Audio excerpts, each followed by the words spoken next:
Magtataas ng singil sa tubig ang Manila Water at Maynila sa darating na Oktubre. Sa East Zone, nasakop ng Manila Water, 31 centavos kada cubic meter ang itataas ng kanilang presyo. Ibig sabihin, para sa isang bahay na kumukonsumo ng 30 cubic meters kada buwan at nagbabayad ng 392 pesos, mahigit 6 na piso ang itataas ng kanilang bill.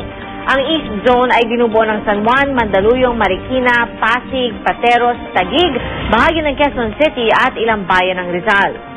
Kinumpirma rin po ng Maynila na magtataas sila ng singil sa West Zone, pero hindi pa po nila idinidetalye kung magkano ang kanilang idadagdag.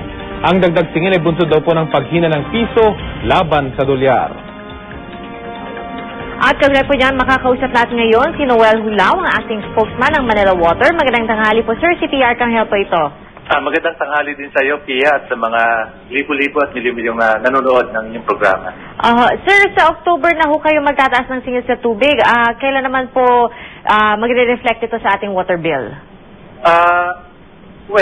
October na rin, no? Mag-i-impact siya ng October 1. So, ang basa kasi ng resibo, hindi naman sabay-sabay na katapusan binabasa, no? So, kung binasa ka ng 15 halimbawa, ng September, so October 15, may partial impact na yon. Okay. So, sir, kung sakali hong muling lumakas yung halaga ng piso, may pagkakataon, may chance ho ba na bumaba pa ang singil sa tubig? Bababa uli siya dahil hindi naman ito hindi naman ito napupunta sa kaban ng Manila Water. Ipinambabayad dito kagaya ng binanggit mo kanina dun sa mga foreign denominated loans ng naminana ng Manila Water sa MWSS. Yun lang, sir, yung factor na na kinoconsider natin? Yung itinaas lang, yung itinaas ng bahagya, magmula dun sa 42.90 na umakyat ng 44.88. So, sir, meron din hong chance na kung lalo pa pong humina yung piso, tataas ulit kayo ng singil. Oo, pero wag naman sana.